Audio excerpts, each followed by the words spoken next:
Hello everyone, আমার আরেকটা নতুন ব্লগে তোমাদের সকলকে স্বাগত আর অনেক অনেক ভালোবাসা।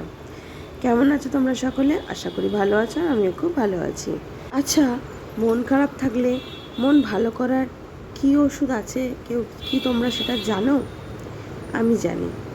আমার কাছে মন ভালো করার ওষুধ কী জানো তো? এই গঙ্গার ঘাটে এসে একটু বসলে, গঙ্গার হাওয়া খেলে মন ভালো হয়ে যায়।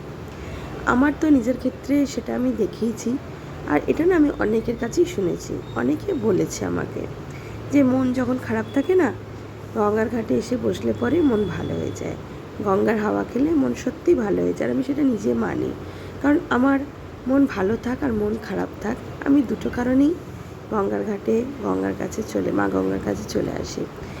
বাড়ির পাশে আইটোলা গঙ্গার ঘাট থাকার কারণে মাঝে মধ্যেই আমি গঙ্গার ঘাটে চলে আসি। মন খারাপ থাকলে তো আসি, আর মন ভালো থাকলেও আসি, দুটো কারণেই আসি।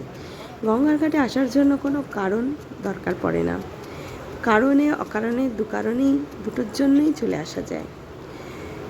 তবে এই রবিবার গেছিলাম গঙ্গার জল আনার কারণে, সেটাই ছিল উদ্দেশ্য।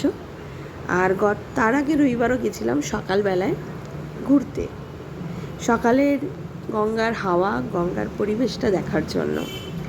তাই জন্যই বললাম, কারণে অকারণে দুই কারণেই, মানে দুটোর জন্যই গঙ্গার ঘাটে চলে আসা যায়, গঙ্গার প্রাকৃতিক সৌন্দর্য উপভোগ করার জন্য। আমার তো ভীষণ ভালো লাগে। মন খারাপ থাকলে তো ভীষণই আসতে ইচ্ছা করে, মন খারাপ থাকলে সত্যি খুব মন ভালো হয়ে যায়। আর মন ভালো থাকলেও আসা হয় আমাদের। আমরা সবসময় প্রায় চলে আসি, কিন্তু বাড়ির কাছেই গঙ্গা, তাই আইটোলা গঙ্গার ঘাটে প্রত্যেক রবিবারই চলে আসি। সকাল বিকেল যখনই সময় পাই না কেন এসে যাই। গত রবিবার গিয়েছিলাম গঙ্গার জল আনতে, জামাই ষষ্ঠীর দিন দুপুরের দিকে গিয়ে দেখি প্রচণ্ড ভিড়, সবাই স্নান করছে। গঙ্গার জল তোলার সুযোগ পাচ্ছিলাম না, এতটাই ভিড়। ওখানে একজন চেনা পরিচিত আমার একজন ছিলেন, তাকে বলাতে তিনি বেশ ভালো জায়গা থেকে আমাকে গঙ্গার জল তুলে দিলেন। আরেকটু এগিয়ে গিয়ে যেখানে কেউ স্নান করছিল না, আর তারপর গঙ্গা জল নেওয়ার পর আমরা দাঁড়িয়ে প্রাকৃতিক সৌন্দর্য উপভোগ করছি। দেখো দূরে নৌকা চলছে, এইগুলোই দেখতে ভালো লাগে, কারণ সবসময় তো গঙ্গা ঘাটে যাওয়ার সুযোগ হয় না, কাজকর্ম ফেলে। আর রোববার দুপুরেরতেও সবসময় যাওয়া হয় না। আর গত রবিবার তো জামাই ষষ্ঠী ছিল, ঘরে খুব একটা কাজকর্ম ছিল না, কারণ আমার ননদিনী রান্না করছিলেন বিরিয়ানি, তো সেই কারণে ঘরে সেইভাবে খুব একটা কাজের চাপও ছিল না। তাই দুপুরবেলা 1টা নাগাদ গিয়েছিলাম গঙ্গার ঘাটে গঙ্গার জল আনতে। গঙ্গার জল এনে একটুখানি দাঁড়িয়ে গঙ্গার প্রাকৃতিক শোভা উপভোগ করছিলাম।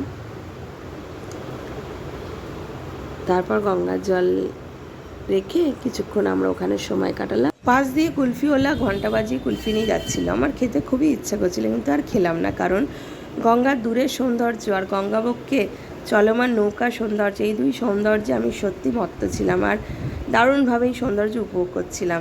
তাই কিছুক্ষণ ওই সময় ওখানকার সৌন্দর্য উপভোগ করে বাড়ির উদ্দেশ্যে রওনা দিলাম।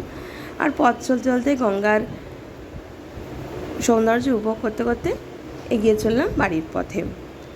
আর ওপরে আকাশে মধ্য গগনে সূর্য, এই সৌন্দর্য সত্যিই মারাত্মক, ভীষণই ভালো এই সৌন্দর্য উপভোগ করতে করতে বাড়ির উদ্দেশ্যে রওনা দিলাম। চলো এখন তবে আসি, টাটা বাই।